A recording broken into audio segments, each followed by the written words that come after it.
Okay, so here we are. This is the Roland TD9, the brain module. What I'd like to showcase here is the scope. They call the scope, think of it as a visual metronome, if you will. It will play a click with like a triangle on 4 that's changeable. And along to that click you can have this scope. Here I have it set up, it's zoomed out, it's giving me 2 measures.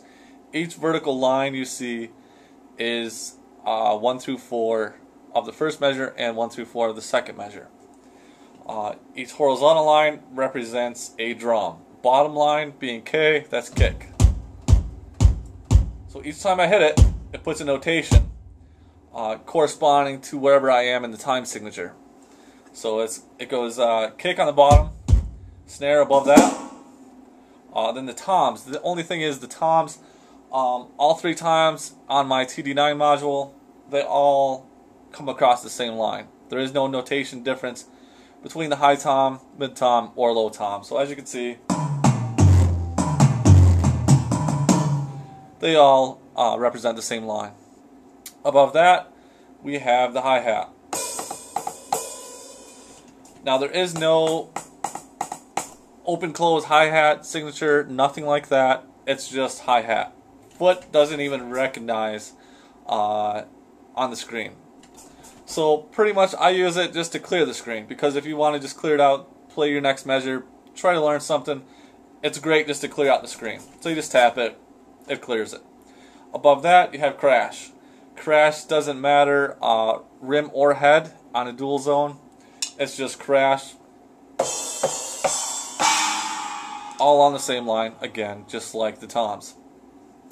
Now the line above that actually is for the auxiliary pad. However, if you expand your kit and plug it into Crash 2, all you've done is created a 3rd pad that will represent the crash line. So you'd have a total of 3 symbols using that crash signature.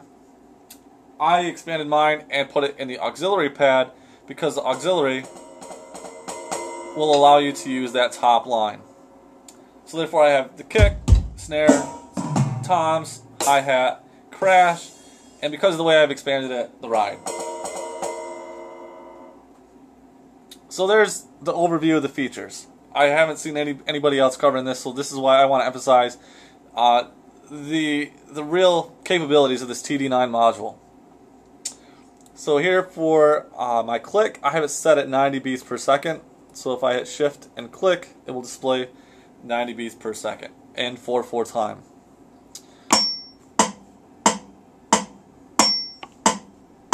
So there it is. 90 beats per second. Means nothing. I'm just staring at lines. However, if I just try to hit the kick on all 4s,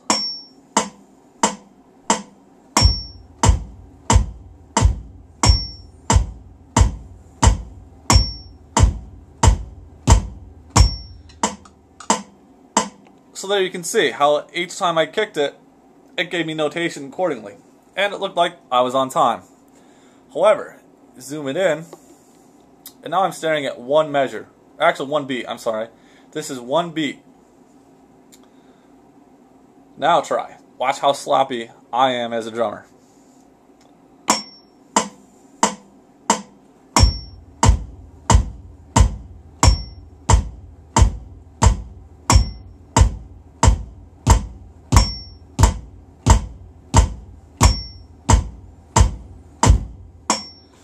So there you go. You can see, even though I feel like I'm on time, I still have work to do. So now I'm just going to play a quick little groove at 90 beats per second. Zoom it back out to give you all 4 beats of 2 measures, and see how the whole thing orchestrates playing alongside the kit.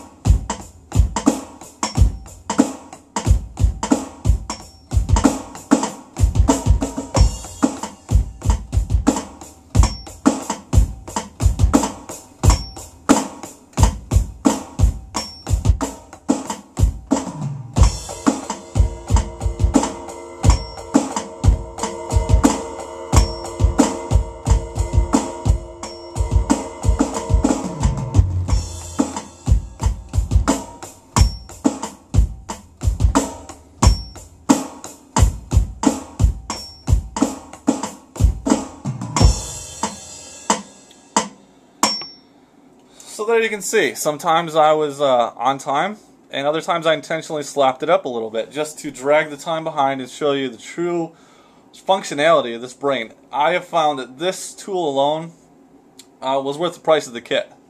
The TD9 is expensive, but I would highly recommend it just for this feature alone.